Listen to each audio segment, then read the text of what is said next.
I don't know, like, people keep saying movies. I love movies, don't get me wrong, but I see myself very being a boss, being a CEO, and then just doing the behind. Successful. Right. Fame is a moment. Success is a lifetime. Right. We want to be successful. 100%, We man. want to have generational wealth. We want to be able to understand what it takes to have generational wealth. Fame doesn't...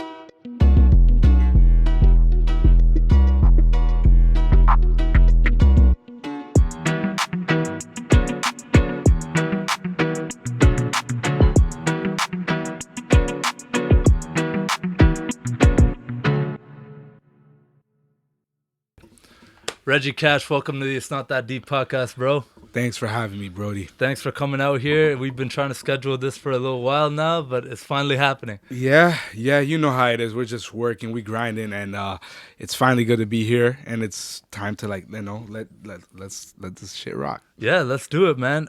We've been talking about doing this for a while because you're an entertainer. You're from Ottawa, like myself, an Orleans native. Yeah. Been out here creating content, doing all kinds of exciting things. I love your videos. I actually find them hilarious. Thank you, bro. The LRT one had me rolling. Calling out the boy Jim Watson. That's my boy, though. But yeah, man, let's start at the beginning, man. Like, what made you actually start, making these kinds of videos and this kind of content and hosting and all the different things you do? Oh boy. I've been doing this about, I would say, 9 years. Okay. It's crazy how time just goes by. Mm-hmm. But pretty much the journey really started, I'd like to say, in 2011. I was still in high school. I went to a art school, French school, de la Salle. Okay. And at first, it's funny because I never wanted to go there. I never wanted to go to that high school.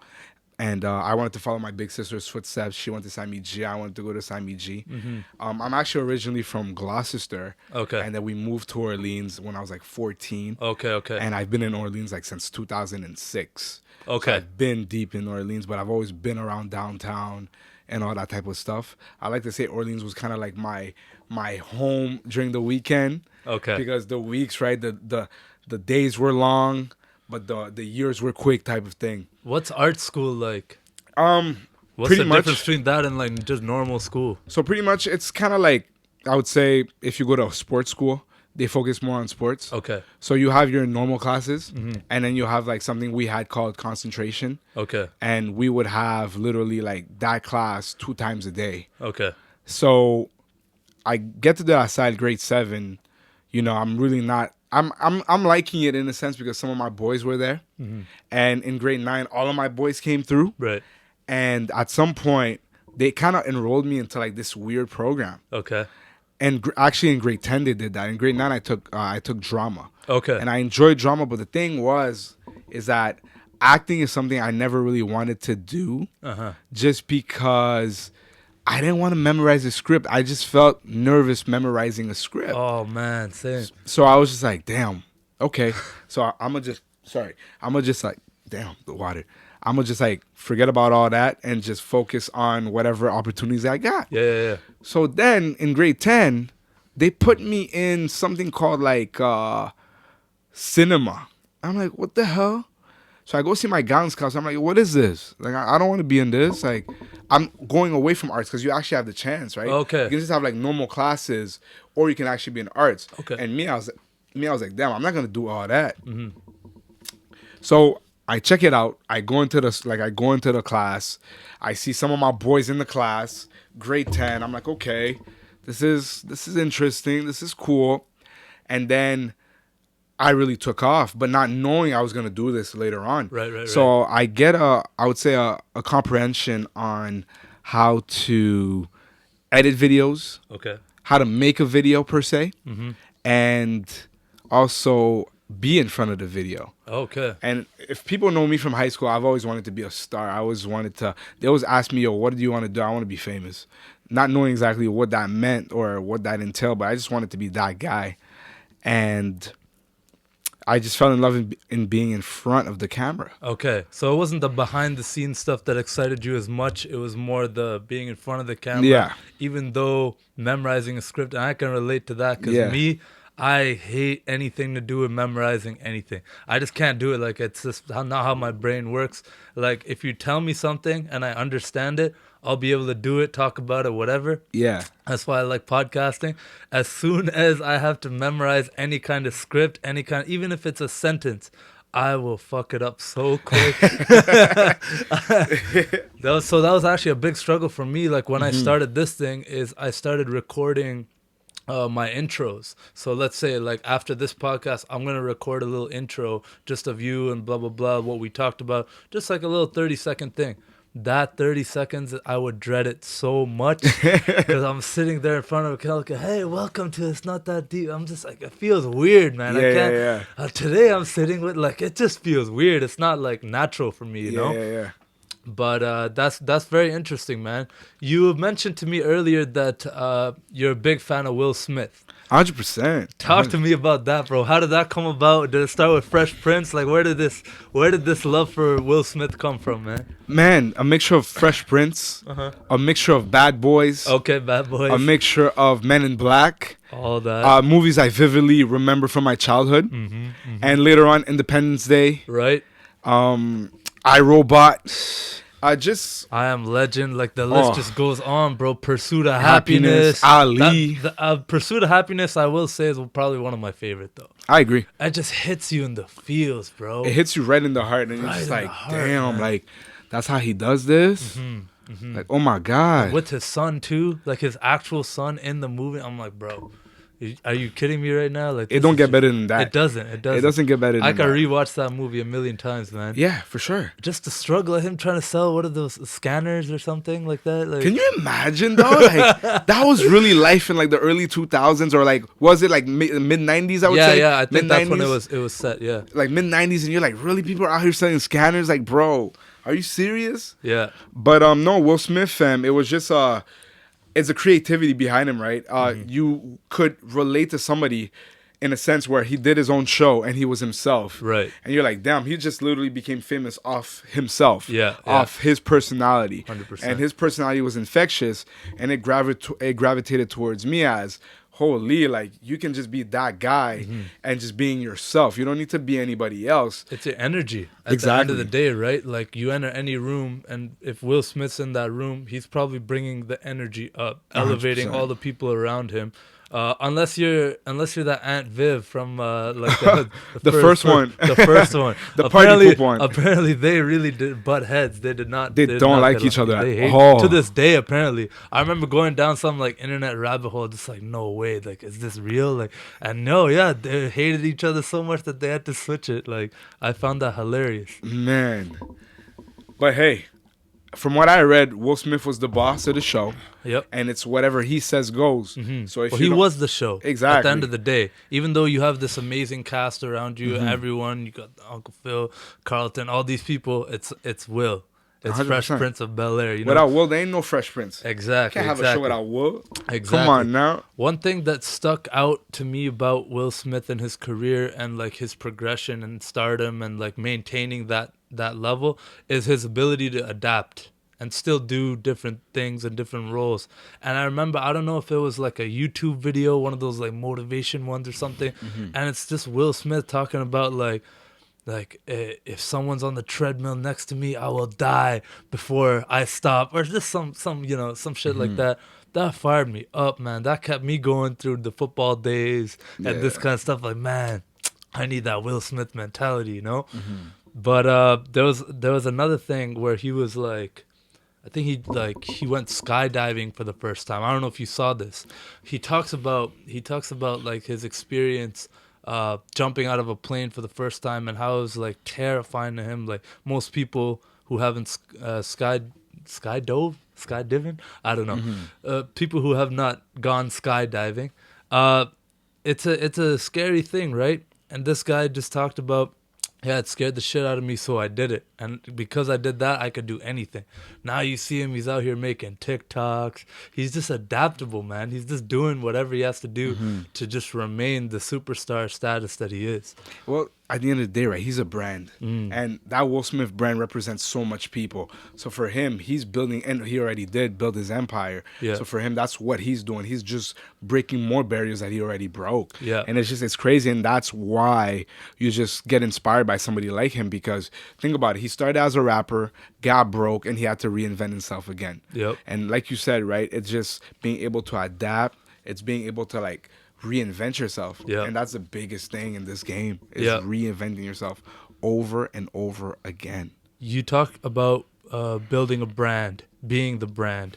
You've gone through some different ventures yourself. Why don't you take us through your journey a little bit and tell the people what are some of the things you've been up to, some of the things you've done, some of the things you stopped doing, continue doing. Let's get into that a little bit. Yeah, for sure. So let me just get back to the little story I was telling you. Yeah, So sure, man. pretty much 2011 was a great year for me. I had a chance to find my passion. A lot of people don't get that chance to find their passion, but just stick through to whatever. That's why I always tell people, find things you like to do. And for me, I figured out I like to do videos, but I didn't know I was going to do videos a couple of months from now. So final year of high school, grade 12, I get presented with the opportunity to host our final pep rally, kind of like a bye-bye in front of like the entire school. Yeah. So they would break it down from grade 7, 8, then high school. So I had a chance to do that with my best friend. And that's the first show I've ever hosted. And the energy I got from that was just insane. Yeah. I just felt like I belonged there. I knew since that moment on that, okay, I don't know how I'm gonna do this. I don't know. There's not a book Yeah. on how to become a host. Yeah. What is a host? Like, who wants to become a master of ceremony? Right. And I had a chance to enjoy it to the highest of levels. So This is in front of hundreds of students, right? oh man, Yeah. the entire school, like Oh, 500. That's crazy. So like the first time ever at 500, and you just can't freeze. Yeah. So I right then I knew I think I can do this. So graduate high school, go to university. I'm kind of struggling my first year, and I kind of linked up with one of my old classmates that was in the class, and I'm like, yo man, I'm just having a hard time at university, and I just started making YouTube videos. Okay.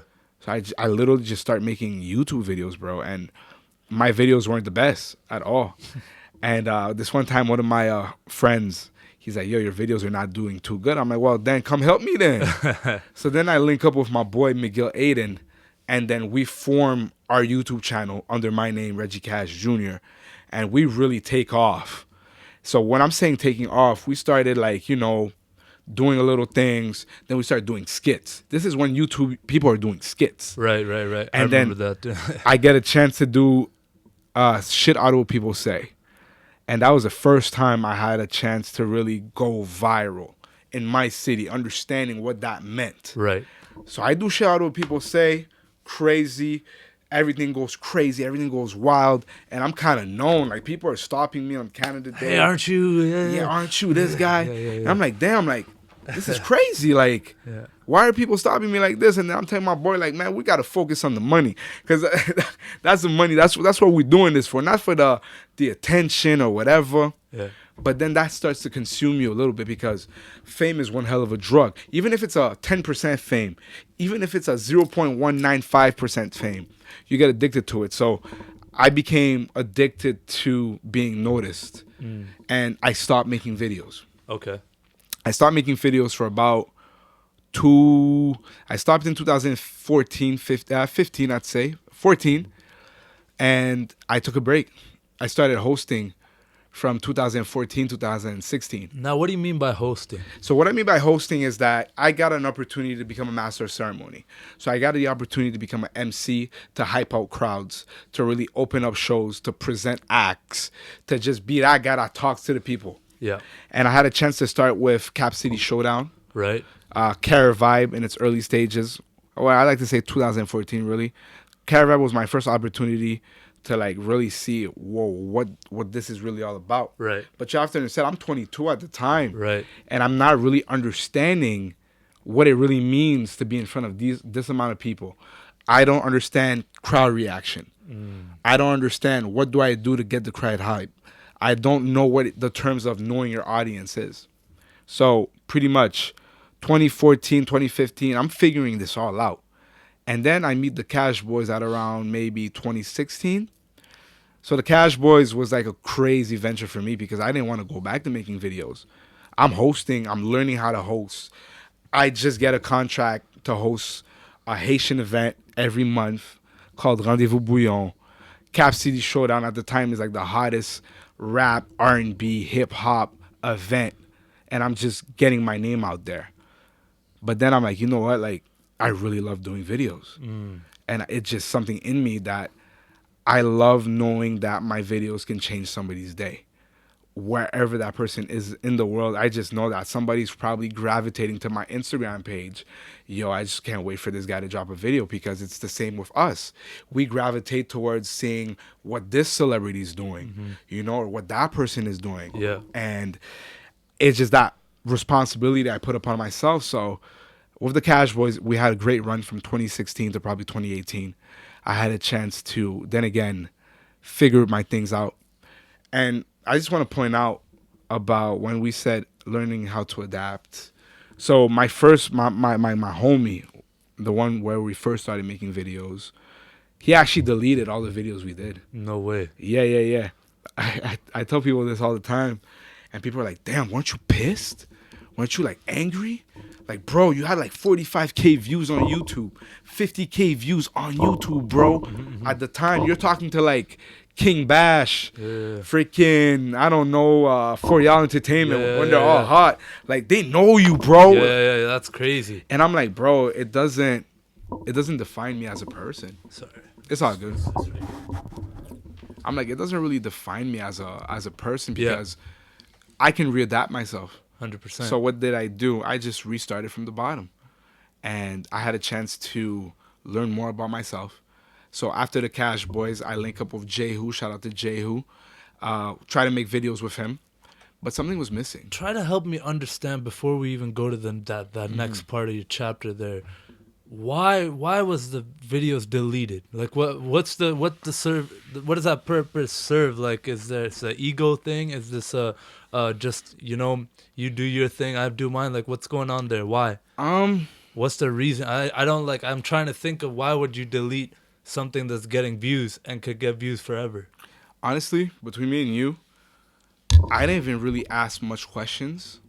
When I was like, I asked why. And then his response was he wanted to do his own thing. He wanted to kind of like eliminate that aspect of things. Okay. And for me, I was like, you know what? Like, I get it because we were like young, 19 to like maybe 21, 22, and we kind of swore. And maybe that image could bite us back later down the road. So I saw it from a more professional aspect of things. Okay. And I was like, you know what? I can't get mad at him for doing something like that. I just wish he would have talked to me and we would have discussed about it, and we would have probably came to a conclusion. Maybe I could have had the videos and brought it back at a later date, but that's how it was. I didn't lose much sleep over it. I looked at it as a challenge. Yeah, it is what it is. It is what it is, and I'm gonna have to get back to it and prove all you people wrong again. And that's just what's my burning, I would say, feeling inside of myself. Just trying to prove people wrong. And just getting back to that level of consistency because, yes, you love doing videos, but you get obsessed with work ethic. And just being able to produce for me, I get irked if I schedule to have a video release that day and it's not dropped. Oh, same. It just bothers me. It doesn't rub me the wrong way. It's because you've created an expectation not only for yourself, which is very important, but for the people who are consuming your content, where it's like, I'm dropping every Sunday or I'm dropping every this day. When you don't do that, now you're disappointing yourself. And it might not even be that big of a deal, really. Yeah. Like bigger picture. But to you, it's like, man, this is not professional. This is not legit. I'm not doing what I'm supposed to be doing. So then how'd you get back on the horse and then creating content? What did you sit down and like have a strategy, or did you just start, let me just pump out as much as I can? So last year, probably the same time, I'm working with Jehu, and I'd say early 2019, I'm like, listen, like, it's just not going to work out. And I'm just thinking. And then I start hosting more in the clubs now. Like, I'm really that guy in the clubs. I don't like saying that, but I'm really that dude. And I get a chance to meet NP and Slim, who are club promoters. NP makes videos. Okay. So I'm like, yo, NP, like, yo, let's try to do a quick vid. So I make my first video, my comeback, I would say. I had a plan. So this plan was I need to get known in Ottawa again. And I'm going to rep my city no matter what. So at first, I wanted to drop a lot of Ottawa videos. But the problem with dropping Ottawa videos is that you hit a climax. You just stay here. Mm-hmm. And it's fun and all that until you're like, okay, you can do way more. I figured that if I could do Ottawa, then a lot of people from my city can know who I am. So maybe after 2-3 videos. So my first video I did was when she lives in Barhaven. Mm-hmm. So that was a funny one. So that video, when I dropped it, I dropped it as I was about to film another video, and my phone's just going off. Mm-hmm. I'm like, yo, why is my phone blowing up? And then people are just tripping out, and some people are like, oh my God, you're back. I'm like, damn, y'all been following me like this? Mm-hmm. Because I haven't been really doing videos. I've just been on social media, whether it's talking smack about Patriots, Celtics, just being loud like I am. Yeah. But I also know how to control social media. So I like to troll. I'm a big troll. And that's how I stay kind of relevant. And then pretty much with NP, we just created another monster, which was we're dropping videos, we're dropping material, and I'm just dropping every flipping week. Yeah. Until I got my own equipment, and then I started dropping it on my own. Like I can drop like one video today, one video tomorrow. Yeah. And it's just like it doesn't bother me because I'm just on a flow. Yeah. So pretty much had a chance to meet NP. We get those videos popping again and just staying consistent. And then now I'm hosting events. And I think that's the next part. We're gonna talk about like the hosting aspect of the concerts and how crazy that been. 100%. And that's just how I got back into being Ottawa's most popular man. I love that. I love that title, bro.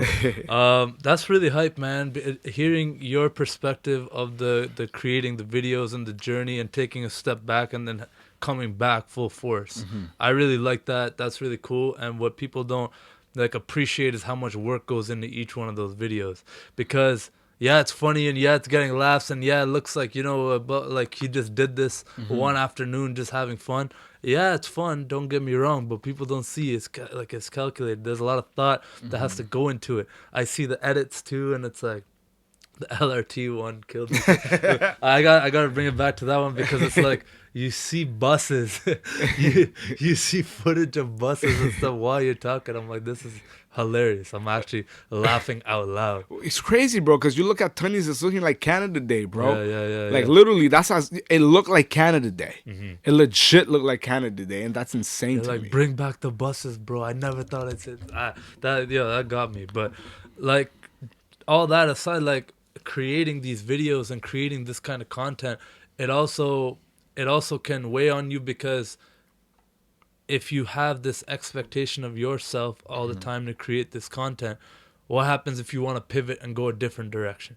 Let's say, you decide, man, screw these videos. But you're like, man, I got to create because of the validation, and also people are rocking with it. People are so happy that you're doing it. But what if you decide, like, this is a different direction? How are you going to pivot from that? You've done it once before, but how are you going to... Pretty much... It's all about adapting, right? Mm-hmm. It's a moment. We're all living in moments. And if that's the moment I gave y'all that decade or that 5 years, that's what I gave to you. And don't put me in that box forever. And if I switch to another lane, those videos are going to always be there.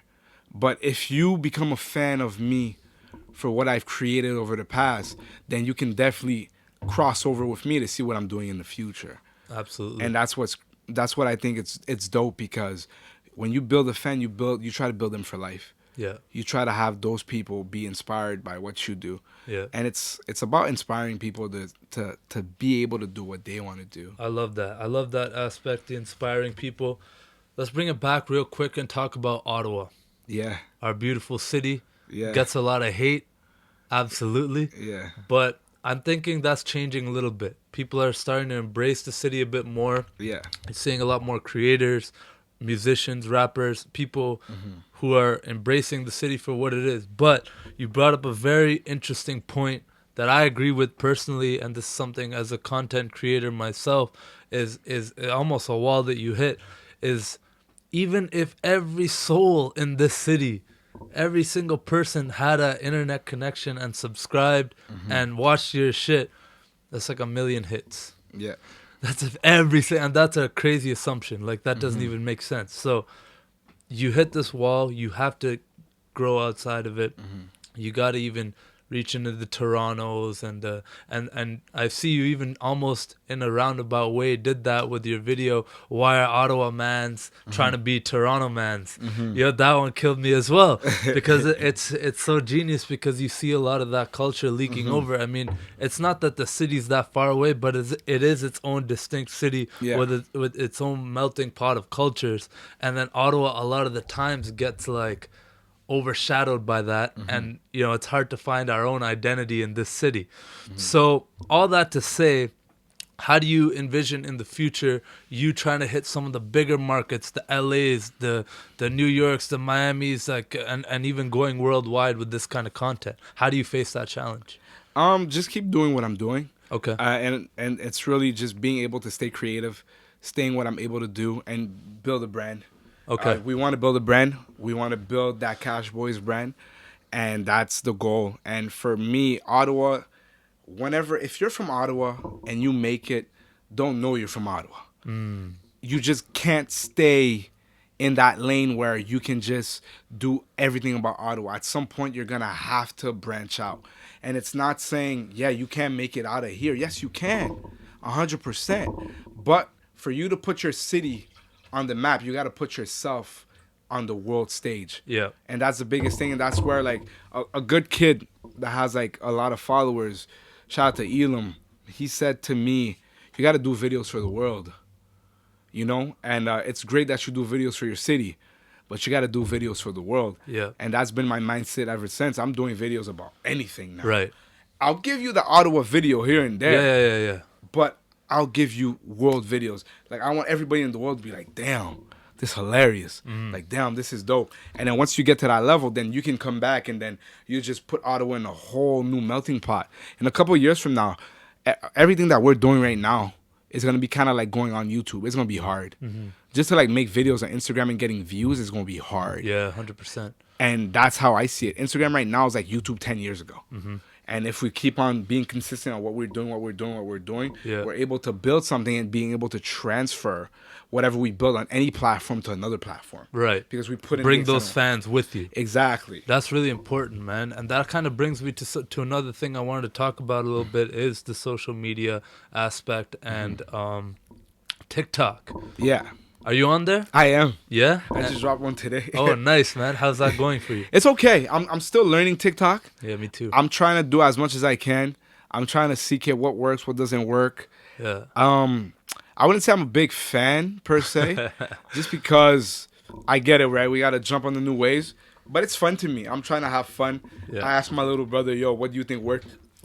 And all that stuff. And then he gives me pointers. Yeah. But all in all, it's pretty cool. Yeah. It's pretty cool how you can get a lot of views by not even promoting it. Nothing, bro. I like to say that, like, you almost don't need talent to blow up on that platform. 100% you don't. You just need a little bit of creativity and just, you know, the right formula, the right kind of execution. Like, you literally got people pouring soda, overflowing, like the it's crazy. It's just the most random thing, throwing eggs on people. Have you seen the one, it's kids throwing a cheese, like a Kraft Singles cheese slice, and it's sticking it on people's cars as they're driving by? This is a legitimate trend. I would have been pissed. I'd be pissed too. That's the point. You're gonna throw cheese on my car? Yeah, bro. After I clean it? Nah, bro. That's it's on site. That's the thing, though. TikTok, bro, there are no rules. This is like a wild, wild west out here. Yeah. People are out here posting whatever they want and then getting millions of views. 15-year-olds are getting famous off, like, lip syncing to a song or, like, dancing to some, like, random thing, or crip walking. Crip walking? You got these, like, 14-year-old white boys teaching me how to crip walk on this video. Like, what do they know about crip walking?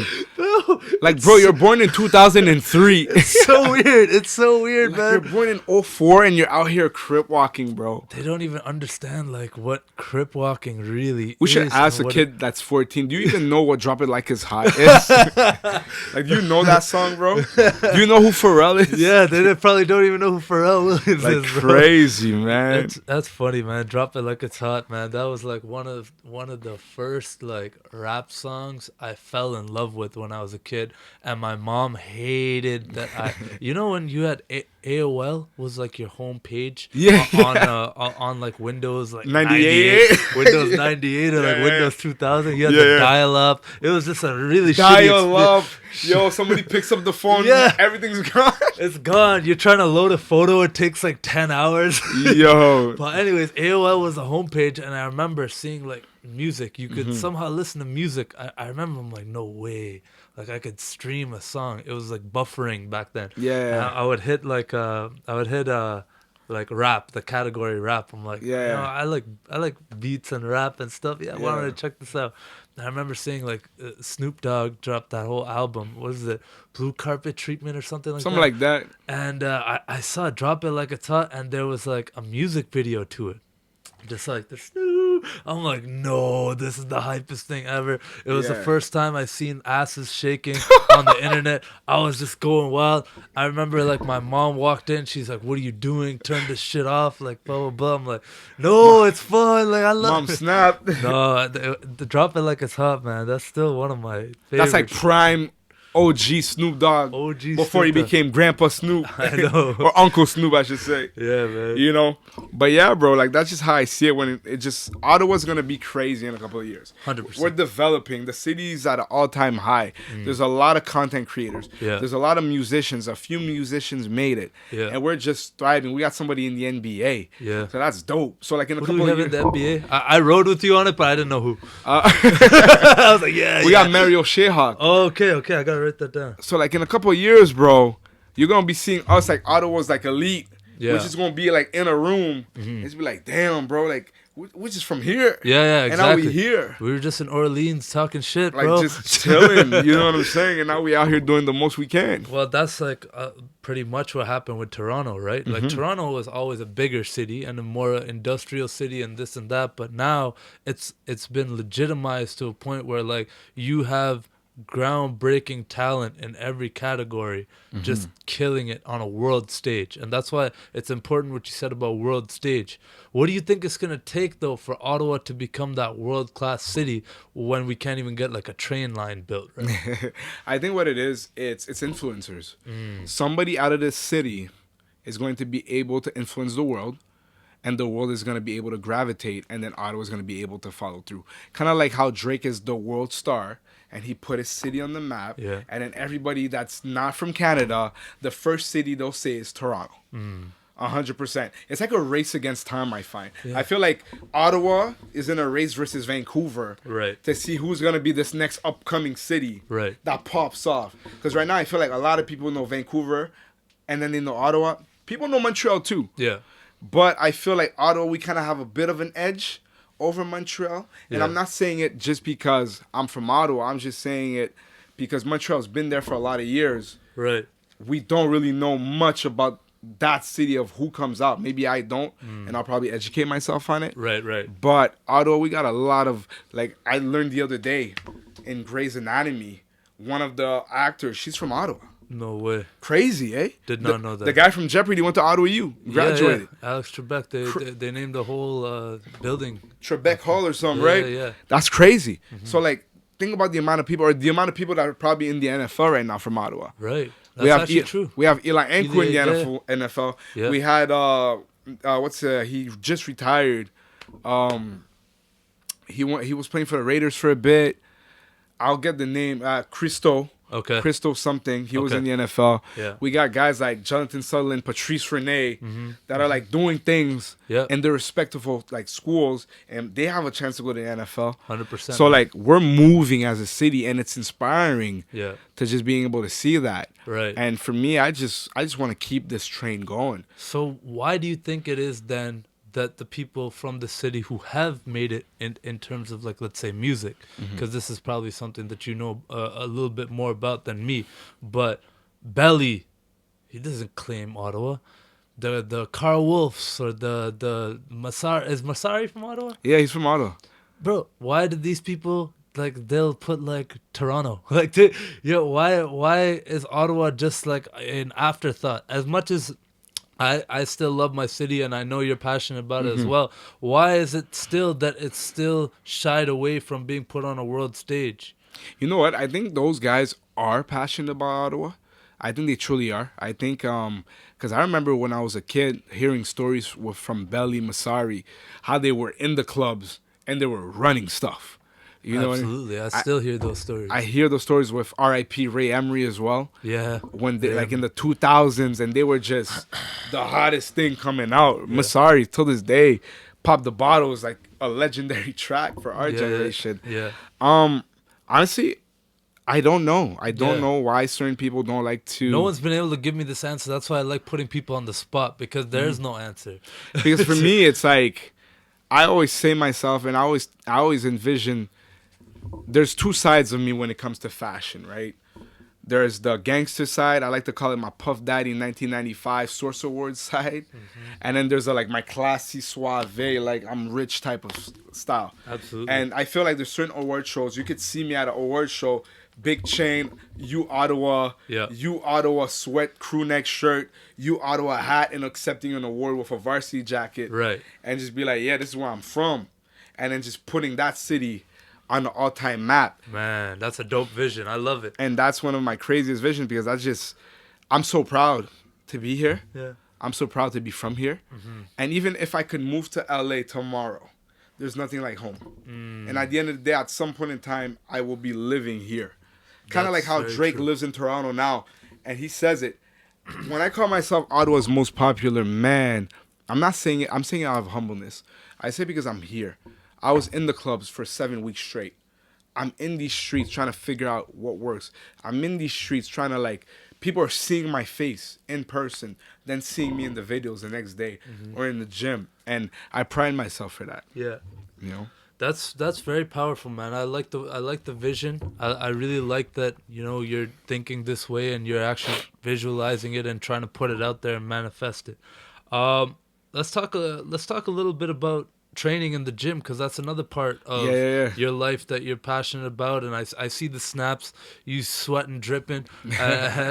That's pretty hype, man. That's pretty hype. What makes you want to stay in top shape at all times and such a big part of your life? Honestly, it's because when I finished playing basketball and I got to university, I didn't have anything to do other than play basketball, and I was kind of miserable. That's where I met my best friend, actually. I met him in the gym. Shout out to my boy Yusuf, YZE to be more specific. I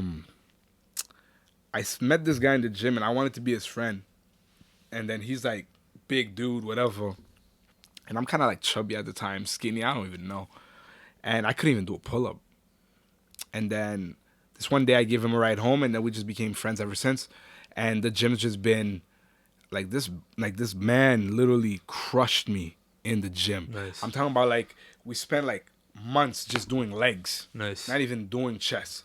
And then we get to doing chest. And I got obsessed with results and progress and feeling good.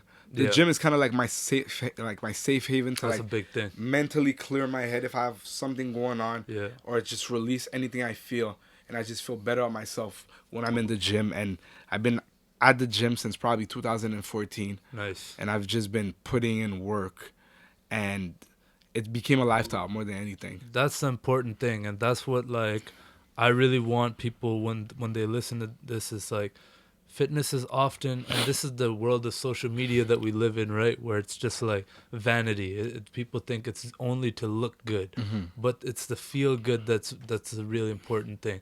And it's but as a byproduct, you are gonna look good if you put in enough work into your whole body.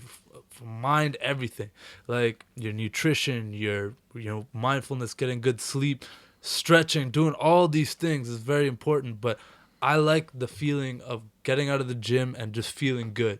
That's really important. And that's why I think the people the ultra successful people in the world, like The Rock and the Joe Rogans, these people, all they talk about is getting that workout and getting that physical activity and then going and doing all their other things, all their other creative pursuits. I agree. I think it goes hand in hand. I agree. People don't understand how taxing it is. Yeah. Knowing that you probably have a 9-to-5 job, and then after you're gonna go home for a bit, and then you have a 5 to 7 job waiting for you in the gym.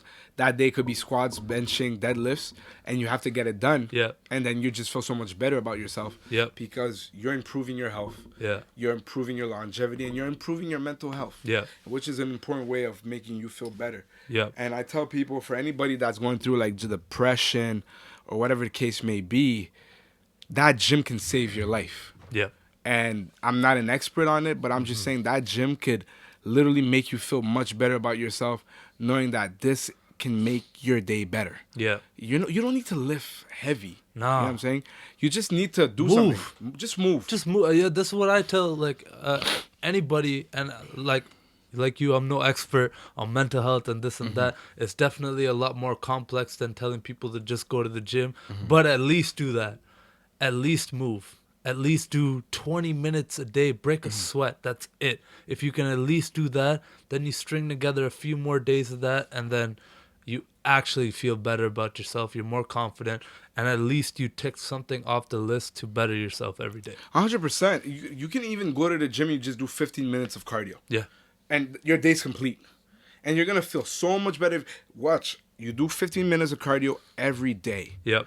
You're going to be like, damn, next week, yo, I look good. Yep. I feel good. I feel better.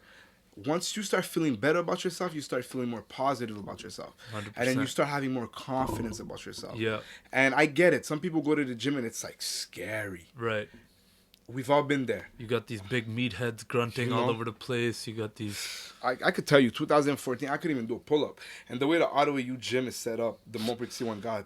So bad. Like, I went there myself, so I know, bro. You had to do pull-ups literally in front of the trimmer where all the girls are, and they're like, damn, this black guy can't even do pull-ups. That's how I saw it. Like crazy. I know how to do pull-ups now, though. That's a fact. That's funny, man. Let's bring it back to the hosting bit, because I feel like we didn't get to talk about that enough. Yeah. You hosting in these different clubs and getting that energy and bringing up the energy and feeling the energy. Talk about your progression in that and where you want to go with it, or if you want to just continue doing it or what. Yeah, man. So pretty much I had a chance. So after 2016, 2017, I got a job at the Student Federation of the University of Ottawa. And I meet the execs, and then I became the official host for their one-on-one week, Frosh Week. Right. They would bring Nav. Yeah. A bunch of people we didn't have in our time. They brought Nav, French Montana, 88 Glam, French artists like Niska. Didn't they have Pusha T once? Pusha T. I remember. Yeah. Black. Yeah. So I had a chance to really get consistent gigs with them. Yeah. Where I had a chance to put my name in the staple. And I'm forever grateful to them. Yeah. Because of that opportunity. That's dope. And I had a chance to understand it and just get the thrill from the crowd. Yeah. It was crazy. Then after that, I had a chance to host WizKid. WizKid with Slim and NP. Shout out to BBE and P Prod for show. And that was just another crazy concert for me. I had a chance to meet like, what's his name? Femi Lawson, the Toronto comedian, Nigerian. MC Ian Bona, like Toronto like host, MC legend. Right. And I had a chance to build some of my confidence when it came to being more in front of the crowd, but especially in front of other people. And most recently, I had a chance to host at the Olympia for the first time in October for a French artist called Vijay Dream. Okay, dope. And I had the time of my life. Nice. Certain concerts didn't go as well, so well too. And the reason why I'm telling you this now is because you learn from those type of concerts. I had concerts where there was like barely any people. I had club events that were barely any people. How do you hype up like the same energy? Energy. You want to keep it. You want to think even if there's 2 people, there's 100,000 people. Right. That same feeling you have of butterflies, whether there's 10,000 people, you gotta have that same feeling when it's 2 people. Yeah. It's harder to host in front of 2 people than 100,000 people. Right, I bet. Because those two people are looking at you. Yeah. They're there. Yeah. But those 100,000 people, they're like everywhere. Yeah. So you know what you gotta do. You gotta get that attention, and you gotta come correct with the energy you want to bring. And that was the craziest thing for me. Yeah. But I had a chance to to be able to understand the craft. I'm still perfecting the craft in terms of there's a difference. So there's a difference between clubs and concerts. Concerts are way more hype, but way more controlled. Right. Clubs, you can be less controlled, but you got to be somewhat controlled when you're trying to get people's attention, when you're transitioning the music. Yep. So it varies, right? I'm still trying to get better at what I'm doing. You can always improve. Yep. And that's where I'm at right now. And the hosting for me is just, it's opened a lot of doors for me in terms of who I am as a person. I had a chance to host weddings as well. Okay. How's that? That's probably a little bit of a different, because Yeah. now you're talking, you got a kind of a, not a script, but like an agenda. Yeah. I got to do this, and this has to happen. That's interesting, man. How do you like the weddings compared to the shows? Weddings are definitely the most stressful things for me, just because you want to make sure that that day goes well for the bride. Very special 'Cause day. The grooms are like, yeah, I'm just here because I gotta be here. You know what I'm saying? But for the brides, Yeah. they really want that day to be special. So I coordinate a lot with the both of them, but I really More want to the- make sure that the bride is happy and that I'm following the agenda to the T. Right. Once I get the agenda and I'm at a wedding, it's boom, it's go time. I don't have time to. So how'd you overcome that memorization thing? Because you have a script. There is something you kind of have to follow. How did you overcome that? Man, I gotta give shout out to my manager. Shout out to my manager, Sabrina. Shout out to anybody that did floor for me those days. So usually I'll have somebody with me if Sabrina can make it. I always have somebody controlling the floor with me every time I'm hosting. Right. I have like a floor manager at all times. So yo, Reg, next, boom. You got 15 seconds, make people laugh. Boom. Come back, Reg. Boom. And it just makes life so easier than for me to like break down and then like try to figure out. Yeah. Which is dope. It's important to have that supporting cast. You can't become successful alone, bro. That's very important. Exactly. You brought up a great point right there. That's dope, man. So what's the future with the hosting? What do you want to do with it next? What's Oof. next? What I really want to do next, I want to host Blues Fest. Blues Fest. I want to. When I say host Blues Fest, I want to bring out an act, a Right. big act. But the way it works with hosting, you don't present the big acts.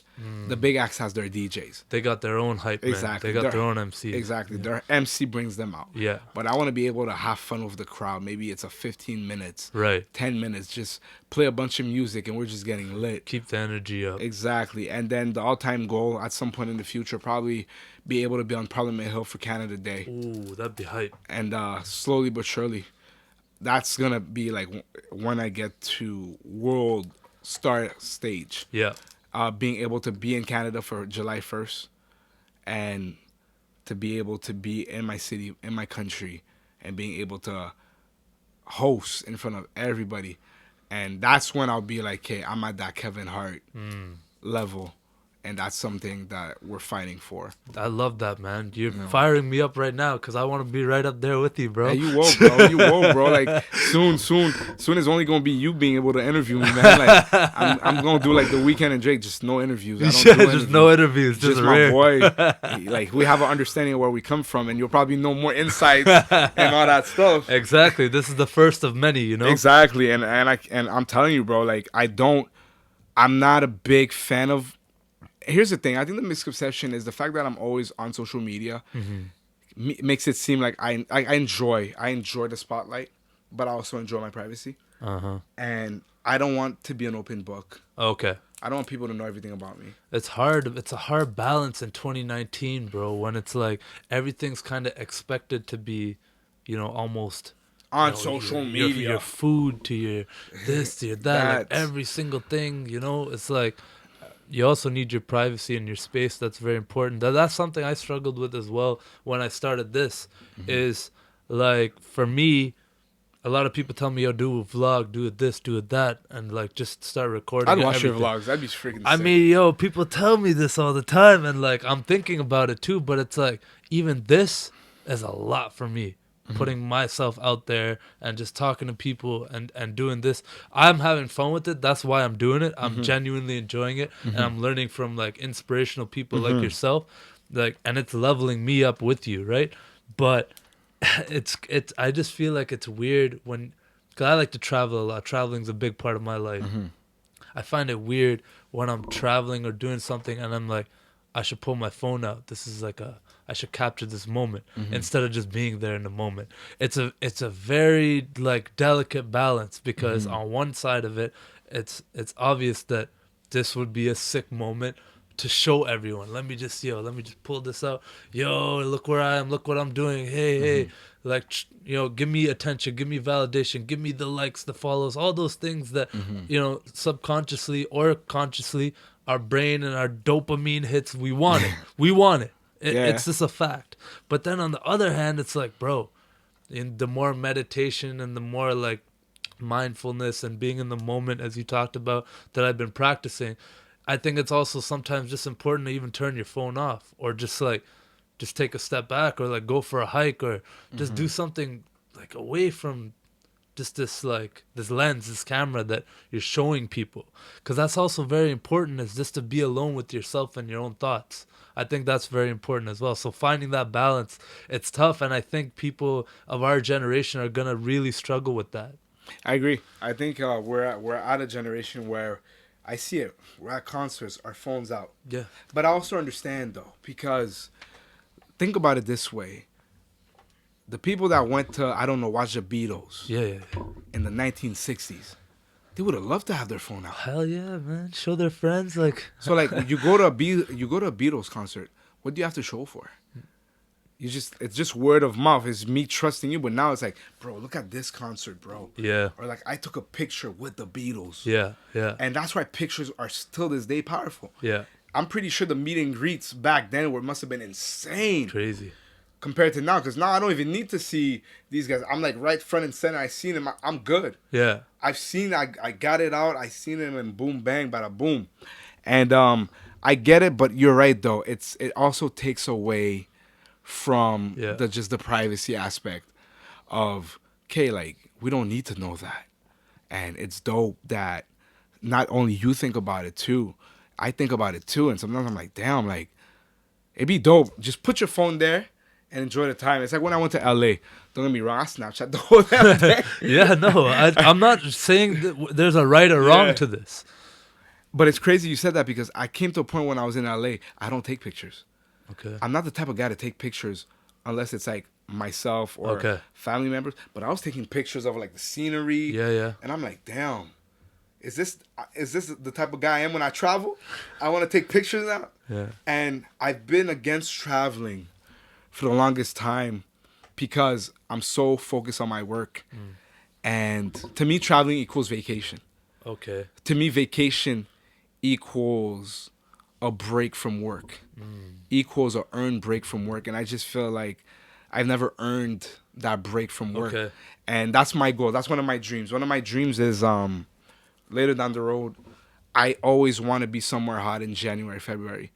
And at some point in time, like in the future, I will be somewhere hot, in January, and being able to travel and really discover the world. Right. And just see what the world has to offer. I have this vision for myself in the future, but it's a bit more pronounced than that in the sense that I want to be able to travel 6 months out of the year.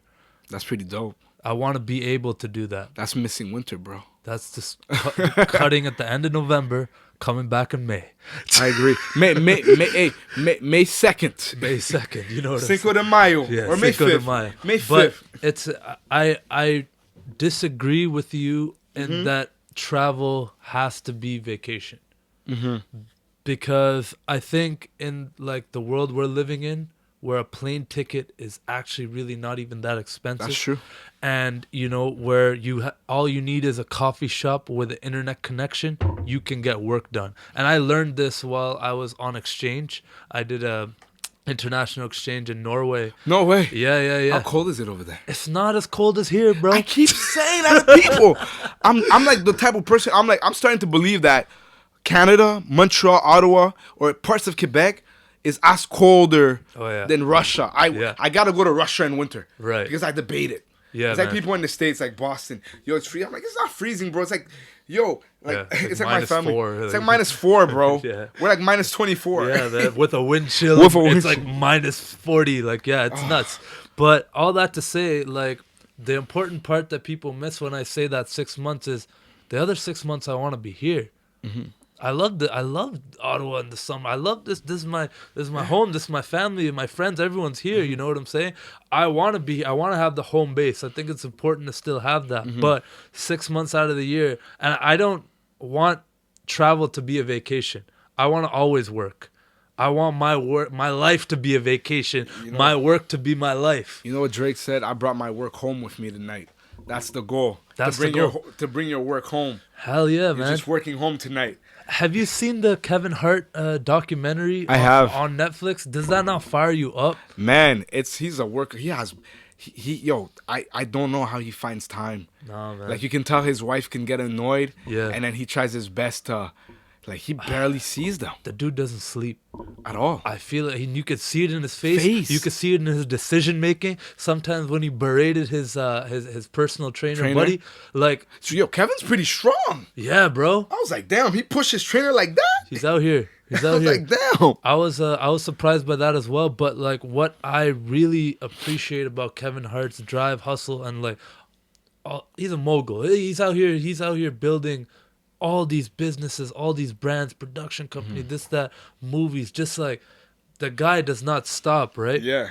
One question I had for you, because I sense that you kind of visualize yourself having that level of success, and I really do hope you do.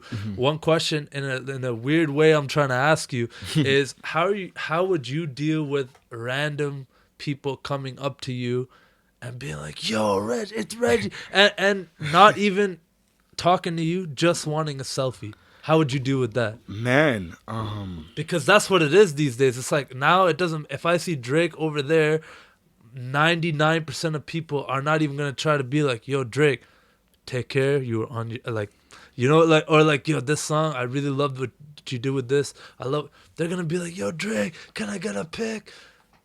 honestly, it comes back to this little fame, whether this 1% of fame. I've had a chance to see what it's all about. Sometimes random people come in, they see me, yo, Reggie, is that you? Like, I love the videos. Like, yo, Reggie Cash, eh? Yeah. Like, you know, eh? Yeah, And, yeah, eh? Yeah, eh? And some people just come say what's up, and I've been able to just deal with it. How you doing? And not had much pictures. I had like maybe 4 or 5, I'd say. No, but I'm saying, when you get to that level, that's what it's only gonna be. That. And coming back to what we were talking about, how it's a social media world, and like, people don't even look at you as a human anymore. Yeah. You're just this superstar. I'll tell you this: they won't see me.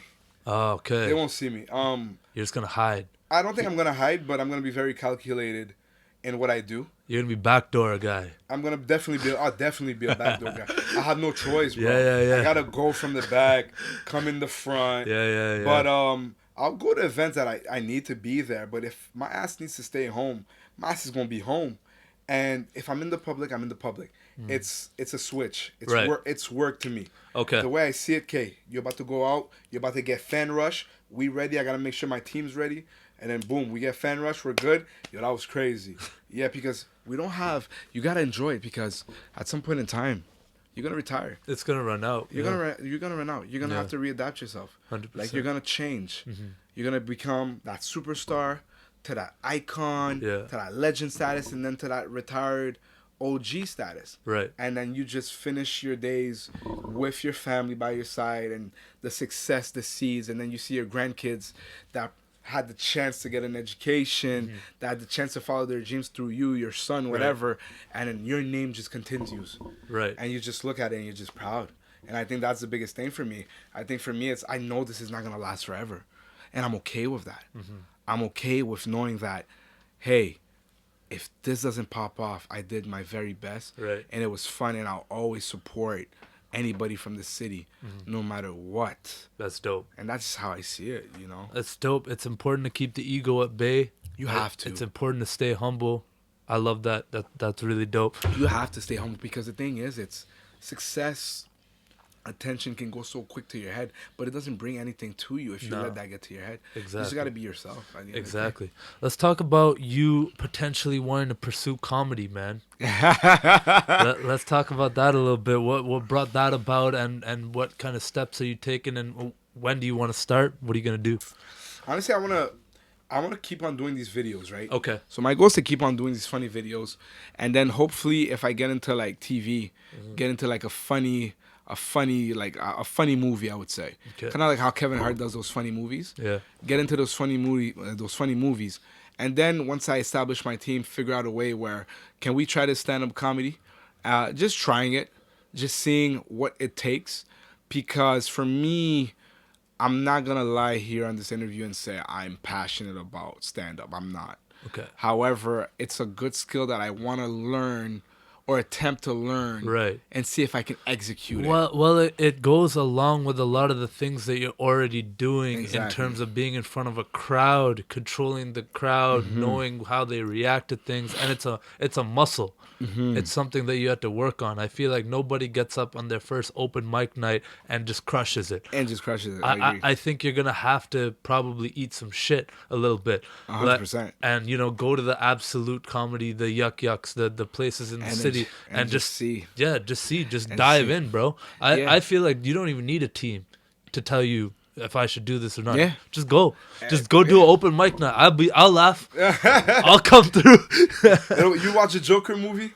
Oh yeah, the new Joker. I Yeah, hope it's not cringy as that. bro. Hopefully not, man. Just dying laughing. You're the only one. I definitely want to try it. I definitely want to go see how it is and see. Hey, Reg, can you attempt this? Because I saw Will Smith do it. Yeah. And Will Smith tried it, and it's definitely something I want to try. Yeah. Later down the road. Yeah. But for now, it's just really building the empire The videos, the empire, the content, the hosting. Just keep going with that. and music. And music. Talk to me about that a little bit. So I have a passion for artistry, Okay. and I've always wanted to discover the next Justin Bieber or like the next Drake, because I love music, and I've always wanted to have that artist in my proximities, being able to, okay, yo, this artist right here, I'll be able to say, yo, I got him, I found him, and one day I hope, if I'm able to, I want to be able to juggle a entertainment company that handles entertainment from booking festivals to comedy and a music podcast, and then I want to have a music, maybe a record label, Okay. where I'm able to develop talent, Dope. and then we're really building the Cashboy and T brand, Yeah. which is really important to me, and then we'll see. That's where I'm standing. Yeah. So do you want to like be in the management position at that point? Do you just want to discover the talent and then put them in touch with people? Let's say you're Cash, and right now you just found the next weekend, right? Just saying, like, you found the next weekend type level artist, and you want to take him to the next level. 100%. What are you gonna do with him if you don't have that label and all these things put in place yet? How are you gonna, like? So that's the thing, right? Everything has its time. So once I get to that level where I'm able to provide Right. for anybody else than myself, then that's where I'm going to be saying, yo, Reg, you can do this. Right now, I'm not in no capabilities of managing nobody, but at some point later down the road in my 40s, I'm behind the scenes. Dope. I don't know, like, people keep saying movies. I love movies, don't get me wrong, but I see myself very being a boss, being a CEO, and then just doing the behind. Successful. Right. Fame is a moment. Success is a lifetime. Right. We want to be successful. 100%, We man. want to have generational wealth. We want to be able to understand what it takes to have generational wealth. Fame doesn't even fire me up. Honestly, wealth fires me up way more than fame, bro. 100%. I don't want to even be recognized. I want to be able to go to the movies. You know what I'm saying? I want to be unrecognized but rich as fuck. 100%. I might be doing the wrong thing on these videos and stuff then, but whatever. We'll see. I know. See. I can see you from a mile away.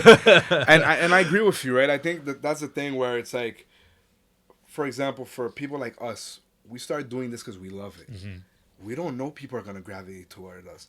We don't know people are going to stop us. Yeah. And you're like, dude, like, I'm just a regular guy that's just doing something that's just out there. Yeah. But I'm as normal as you, bro. 100%. You know what I'm saying? That's what I get DMs all the time, and I bet you do too. It's like, yo, how can I start this? I'm like, bro, I just started it. I could tell you everything I did. I break it. I give people. I tell every piece of equipment I have. I tell them my hosting service. I tell them every camera, everything. Mm-hmm. And like all I hear coming back a lot of the time is like, yeah, but like you have this. I'm like, bro, I'm in my studio apartment. I sleep right there. You're sitting on my only couch. It's my tiny little, like, bro, will you just make it work if you want to make it Shout happen? out to this apartment. It's beautiful. Thanks, bro. Then, Appreciate in you. a couple of years, we'll be in a big-ass mansion. Hey, one day, bro. Probably elevators to get upstairs. Private one. You know the one. We'll probably have juniors somewhere. You know what I'm saying? I don't know about all that. We'll see about all that. But like, I feel you. It's like me. Like sometimes people are like, how do you do videos? I'm like, bro, it's my phone. Yeah. Like right now, it's my phone. You got the iPhone 11 now, so that's literally like a professional photography camera. I pay a lot of money per month for this. Crazy expensive, bro. But it'll pay off, bro. Yeah. Knock on wood, you know? Yeah. Like, I shout out to NP every day. I can go see him when I need to see him to do a video because he's also busy with the parties and all that. And then now that I have my thing, I don't need to worry about nothing. I drop videos like it's water now. 100%. I don't even like, usually I'd be like, video this day. Nah, I just drop videos. That's the thing. I just drop it. Pump. I just drop it, new video, boom. And I just let it rise and let it see how it goes, really. I like that mentality, man. If you could believe it, we're already at like an hour. Damn. It's been an hour? Time flies. Crazy. I feel like we just got started, right? Yo, shout out to our Patriots, man. That's what I wanted to talk about before we end off the podcast. Yeah. It was a rough season. It wasn't easy to watch at all times, especially on the offensive side of the ball. But I actually don't think it's fair to say that the dynasty is over just yet. And to me, this is if Brady leaves or not. Because a lot of people are saying that he's trying to leave, but I don't really listen to these pundits and these sport people a lot. I can't stand them, man. I don't really listen to them much because they're also the same people who doubt the Patriots every year when they win 6 Super Bowls. You know what I'm saying? But things are changing. Brady's not getting any younger. He may or may not leave, but I still think the organization is intact. I still think Bill Belichick didn't go anywhere. Mr. Kraft and all the surrounding people aren't gone anywhere. And, we always find a way. We always plug in the right players, the right people to get it done. And this year, it was unfortunate. I still think even despite all that, we were robbed in the Kansas City game. 100%. I don't even think we would have been playing this Sunday. Yeah, we wouldn't have even had to play this wild card round. But... Yeah. That being said, I still don't think we played well enough to even have deserved our record because it was really only our defense keeping us in those games. Our offense produced nothing all year. How do you feel about us starting off with Antonio Brown, Josh Gordon, N'Keal Harry, Demaryius Thomas? I think we even had him. Just absolute, like, I've never seen... Talking shit, bro. I was talking shit every week. Bro, every week I was talking shit. I was talking so much shit that I started laughing by myself. Like, it was one of those situations. And like, it's unfair. It was unfair, and then we let Antonio Brown go, which was the dumbest thing we could ever do. I understand it from a professional side. From a business standpoint. But from a team standpoint, the team needed him. Unless the lawyer says... NFL suspend him, and the hand is forced and you have no choice, then do so. Right. But if we would have had Antonio Brown, that means more first downs. That means less punts, less punts to the opposition team. But I'm going to say this. Bill Belichick needs to start paying players more. We need the best. Even though our defense was great, we did not have an elite pass rusher. Right. We need an elite pass rusher. We need to reconstruct everything about our organization. And for the Patriots to be relevant for the next 10 years, we're going to have to figure out the salary cap era. We were able to get away with it because the excellence is 6 Super Bowls. No, you guys want to get paid. Right. We're going to have to start sacrificing that. Especially on the offense. Especially on the defense is what I meant to say. Especially on the defense. And on the offense. I love Edelman for everything Edelman does for the Patriots, but we need elite talent at receiver. Well, yeah, because you saw what happened this year when we were down a few receivers and Edelman's our number one, which he should not be. Mm-hmm. He gets doubled, and then who do you got? Dorsett? That's it. Like we didn't even have a tight end this year. No tight end. And let's not even talk about our O-line. It's crazy. Yeah, Brady had no time to even breathe. And I was actually down at a game this year. I got to go down to Boston and That was a Kansas City game. No, I went to Giants. It was a Thursday night game against the Giants. We won that game. No? We won that game. It was hype. But it I could even see, even in that game against a shitty team, we were struggling at one point. Yeah. And that's when I kind of knew it's like, okay, this season's gonna be tough, man. Everything's kind of going against us, but it is what it's sports. At the end of the day, you have to surround Brady with some weapons, and by letting Antonio Brown go, I don't know. I don't think it was, and it's easy. Hindsight's 2020, right? Because he didn't get charged, or it all kind of just went away. But I think they've dealt with so many problem receivers in the past that They could have dealt with this. yeah, but no, I think they were just like, we want nothing to do with him. And I don't know if you've been watching Antonio Brown's antics just in general. He's losing it. He's like, this is a bit of a liability. You don't want a head case on your team. I'm not saying he's not one of the best, if not the best receiver in the league right now, but that's a problem, bro. You can't just have a guy who's out here like Acting like that. I don't know what's going on, bro. Like maybe it was that hit Vontez Burfict. Maybe I don't know what it was. He hasn't been right since, bro. People say it's CTE, but oh boy. I think the ego just got to him, man. I think the ego just got to him. I think he really just reached a point where he knows he should be number one. But that's a downfall, man. That's when you want someone like a Julio Jones who just goes, balls out. A Larry Fitzgerald, man. A Fitzgerald, just a professional. It's like you want players like this who are just like humble, do your thing. Instead, the Patriots, when they brought in a Chad Ochocinco, doesn't work out.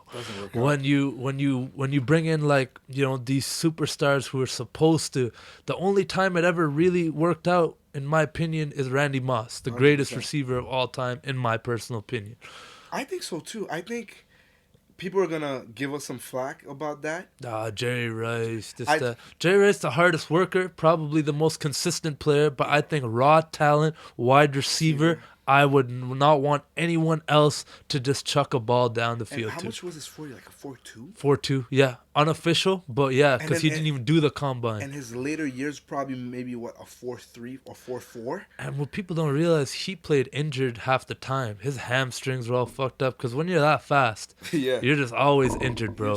You're just hurt. Yeah, you're just hurt, but he, 23 touchdowns in 07. Crazy. As a receiver. What? They should have given him a co-MVP. I can't believe... It hurts he never won a ring. It hurts. That breaks my heart, man. Breaks my heart. Crazy. But let's see how next year goes. Yeah.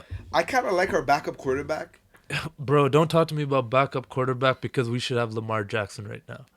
We should have drafted him. We were supposed to draft him. Were we supposed to? Yeah, 100%, bro. Lamar Jackson was who we were going to draft. And then I guess we just didn't. I don't know what happened. It would have been crazy, actually. Bro. Because we would have been able to reconstruct that offense. And, bro, Brady grooming that guy, it's like, yo. We know Brady. You can run. We know you can run. You're going to run. But let's work on some of your throwing mechanics and make you the best quarterback to ever play, which he could be. But right now, I think Lamar Jackson is going to get injured before he gets to that. You think they're going to win the Super Bowl? Who do you got in the Super Bowl this year? I got Baltimore, man. They're just unstoppable on all fronts. So you think Baltimore's not going to lose to Kansas City? No. I don't think so, too. Kansas City does not have the juice. They barely beat our shitty Patriots. I agree. Do you think... Barely beat. Like, the refs beat them. I think one team that can beat Baltimore is San Francisco. Yeah, they're nice. And the fact that Baltimore beat them the first time, yeah. The adjustments for the Super Bowl with the nerves, is going to be a way much more closer game, and it could go either way. 100%. And I just like the offense for San Francisco in games like this. 100%, bro. I almost forgot that we were in a podcast because I could talk Patriots all day long. Let's wrap this up, brother. Yes, sir. I'd love to have you on again. We could just keep chatting, keep sharing our journey, our progress. Amen. Before I let you go, I'm going to do rapid fire 5 questions to close out the podcast. I do this with everyone. If you had to pick one form of entertainment content for the rest of your life, but that's the only one you could do, whether it be acting, this, that, blah, blah, blah, what would you pick? Definitely being a hype man. Hype man. Definitely being a hype man. Love it. What's your best dining experience in Ottawa ever? Looks over to his girl. Yeah.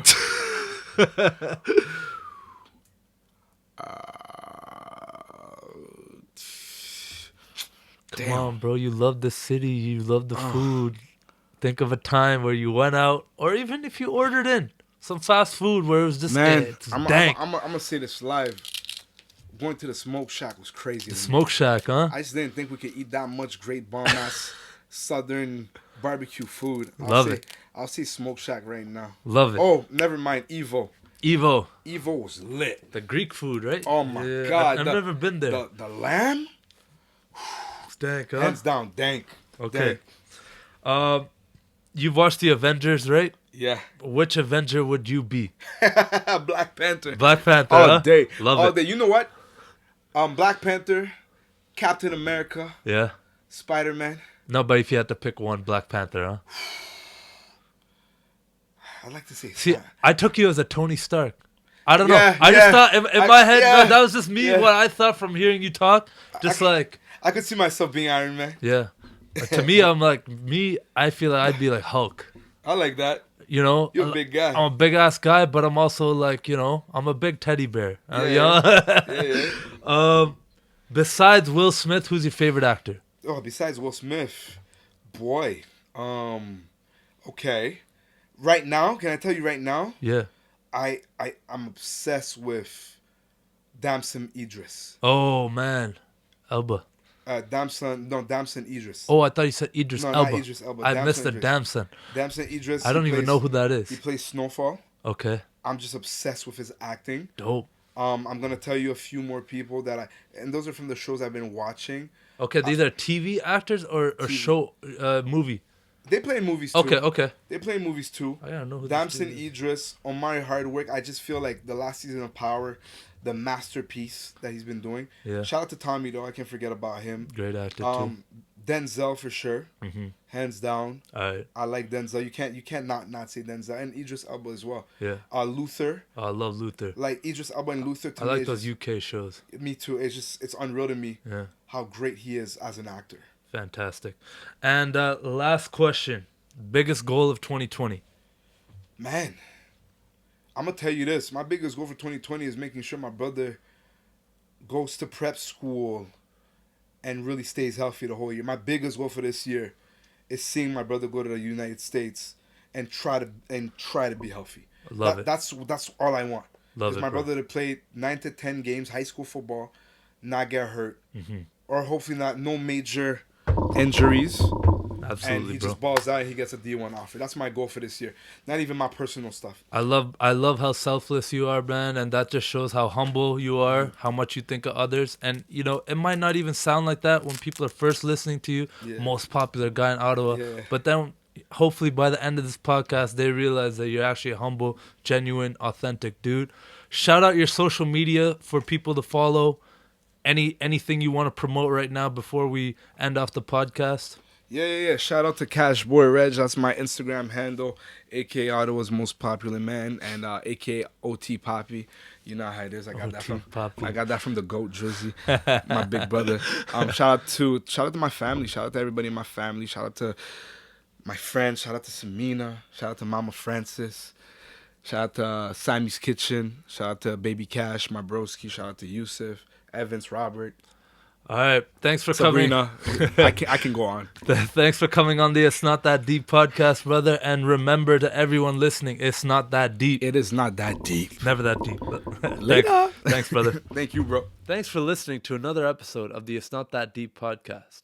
For access to exclusive articles and content, please head over to www.itsnotthatdeeppodcast.com. And to help me grow this thing to the next level, here's what I need you to do. Go ahead and subscribe to my podcast on all platforms, wherever you listen, and share with all your friends and family on all social media. And please leave a rating as well. Remember, it's not that deep.